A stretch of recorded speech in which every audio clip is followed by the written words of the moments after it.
Imagine, just for a moment, that you were never born, that you don't exist at all. How does that idea sit with you? Does it stir something deep within you, a feeling of emptiness or loss? Or perhaps it brings a sense of peace, a quiet release from the weight of the world. For me, this thought is both haunting and strangely comforting.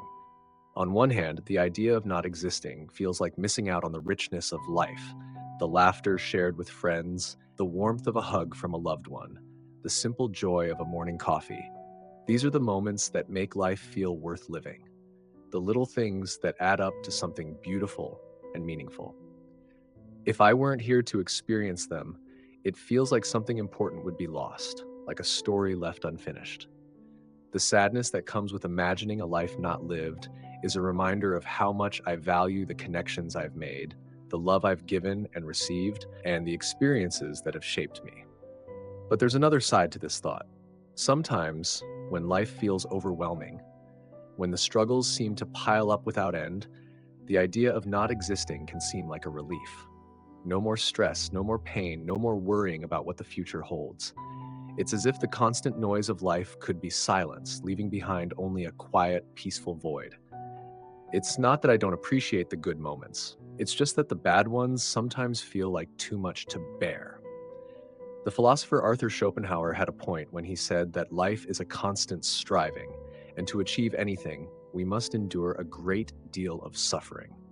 There are days when that suffering feels endless, and the thought of escaping it is almost tempting. I think about Sartre's idea that existence precedes essence, that we are born first, and only afterward do we begin to create meaning in our lives.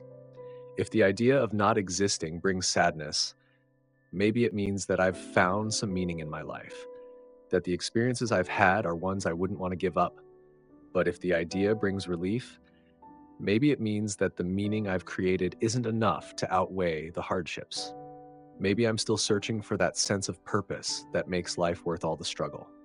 There are days when I feel content with my life, when I'm grateful for the experiences and relationships I've built, but there are also days when I wonder if it would have been easier, less painful, if I hadn't been born at all.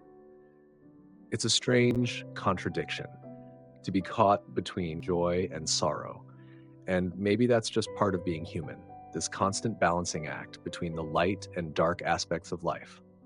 I'm still trying to figure out what all of this means for me. I don't have all the answers, and I'm not sure I ever will. But I do know that these thoughts are important to explore, even if they're uncomfortable. They help me understand myself a little better, help me make sense of the life I'm living. What about you? How do you feel when you imagine not existing? Do you find yourself leaning towards sadness or relief, or perhaps something else entirely? I'd love to hear your thoughts, your experiences. After all, these are the kinds of questions that connect us as human beings, the shared wonderings about life, existence, and what it all means.